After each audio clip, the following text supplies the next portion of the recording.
A ideia de que ações boas instanciam uma propriedade chamada bondade supõe que, primeiro, existe uma propriedade moral objetiva, abstrata e independente chamada bondade. Segundo, essas ações que chamamos de boas têm algo em comum, uma espécie de essência moral que é essa propriedade. Em terceiro lugar, ao realizar uma ação boa, estamos exemplificando ou concretizando essa propriedade. Então, hoje, através do canal Logicamente, eu irei apresentar uma argumentação contrária em várias frentes, tanto semântica, ontológica, epistemológica e ética. Alguns problemas semânticos podem ser apresentados. O que é bom não funciona linguisticamente como uma propriedade natural. Termos valorativos são funções dependentes e não descritivos. Expressões como bom, ruim, dever, correto não funcionam como termos descritivos, como vermelho, duro ou mole. Em vez de apontarem para uma propriedade identificável, eles descrevem uma avaliação em relação às normas, fins ou práticas humanas. Dizer assim, por exemplo, essa faca é boa, significa que esta faca cumpre bem a sua função de cortar, e não que ela instancie uma propriedade metafísica de bondade. Dizer esta ação é boa significa então que essa ação cumpre bem certos critérios morais, não que ela possua uma coisa adicional chamada bondade. Assim, o termo bom é relacional e não instancial, David Ribeiro. O David Ribeiro, então, acaba cometendo um problema ontológico. David, que tipo de entidade seria a propriedade moral?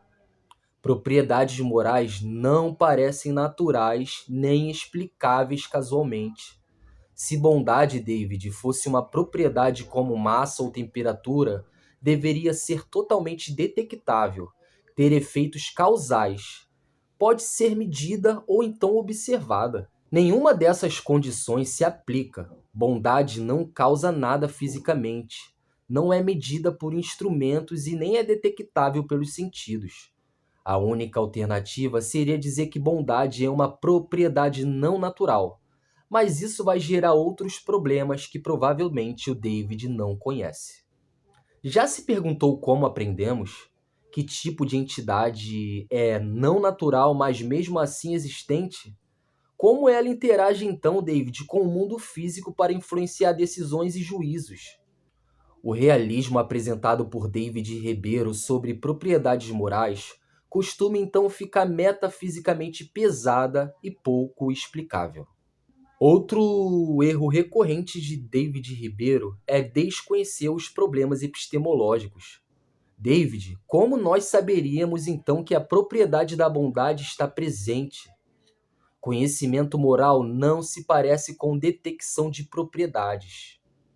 Se ações boas instanciassem uma propriedade, deveríamos explicar como a reconhecemos. Porém, nós não temos percepção moral análoga à visão ou audição. Se ações boas instanciassem, David, uma propriedade, deveríamos explicar como a reconhecemos.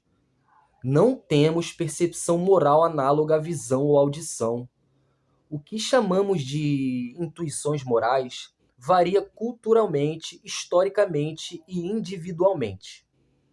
Discordâncias morais profundas desafiam a ideia de que estamos captando uma propriedade objetiva única.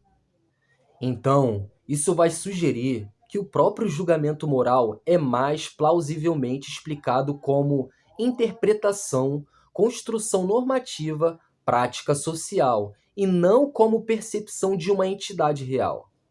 Caso fosse assim, nós cometeríamos os problemas de superveniência e redundância. A propriedade de bondade seria supérflua. Mesmo que aceitemos que ações boas possuem certos fatores naturais, como, por exemplo, promover o bem-estar ou evitar algum dano, a introdução de uma propriedade adicional, como a bondade, é redundante, David.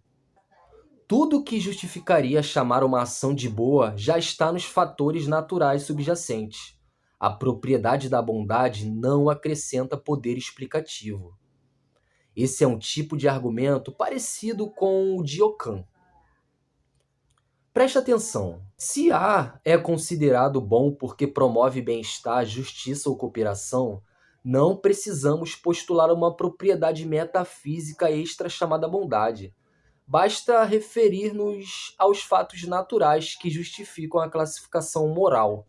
David Ribeiro parece desconhecer os problemas metafísicos. As teorias morais mais sólidas não requerem propriedades morais independentes. Logo, julgar ações pela maximização de determinados resultados, como o bem-estar, não pressupõe a existência de uma propriedade metafísica de bondade. A bondade é apenas um rótulo descritivo para certos padrões de resultados. Dentro do deontologismo kantiano, o valor moral é derivado da racionalidade e universalização, não de uma propriedade independente que reside nas ações.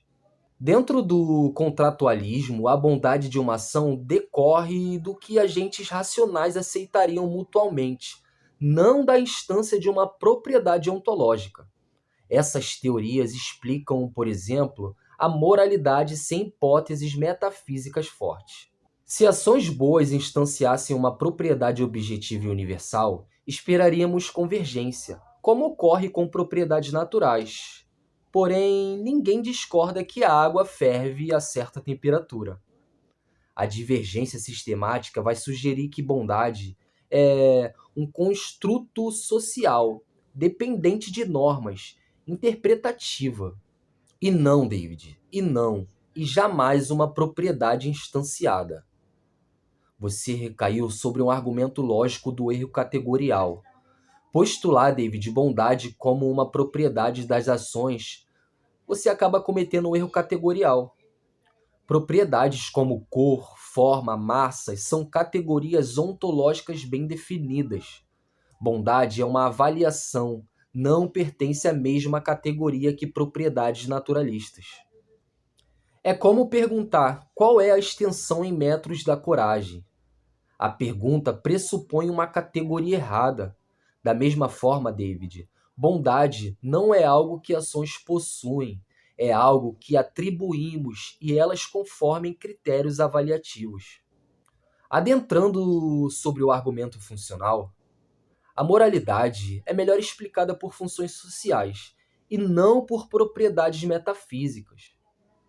As atribuições de bondades, elas coordenam comportamentos, elas regulam conflitos, promovem cooperação e expressam também protocolos normativos. David Ribeiro, essas funções sociais explicam perfeitamente por que classificamos certas ações como boas, sem precisar de uma propriedade objetiva. A hipótese da instanciação da bondade é explanatoriamente inferior. Então, para concluir, a tese de que ações boas instanciam a propriedade da bondade enfrentam objeções profundas. Dentro da semântica, o termo bom é normativo, não descritivo. Dentro da ontologia, propriedades morais carecem de status claro. Epistemologicamente falando, nós não sabemos como detectá-las. Dentro da metaética, teorias robustas não dependem dessas propriedades. Dentro da comparativa, variações morais massivas contradizem a objetividade postulada. Dentro das visões filosóficas gerais, postulação é redundante e comete erros categoriais. A explicação alternativa de que chamamos ações de boas conforme práticas normativas, fatos naturais relevantes e valores compartilhados, explicam os mesmos fenômenos com menos pressupostos, mais poder explicativos e maior coerência interna. Portanto, David Ribeiro, a ideia de que ações boas realmente instanciam uma propriedade chamada bondade me desculpe, filosoficamente desnecessária, ontologicamente onerosa e logicamente falha. Se você chegou até aqui, não se esqueça de se inscrever e deixar seu like aqui no canal Logicamente. E lembre-se, A lógica não mostra, a lógica revela.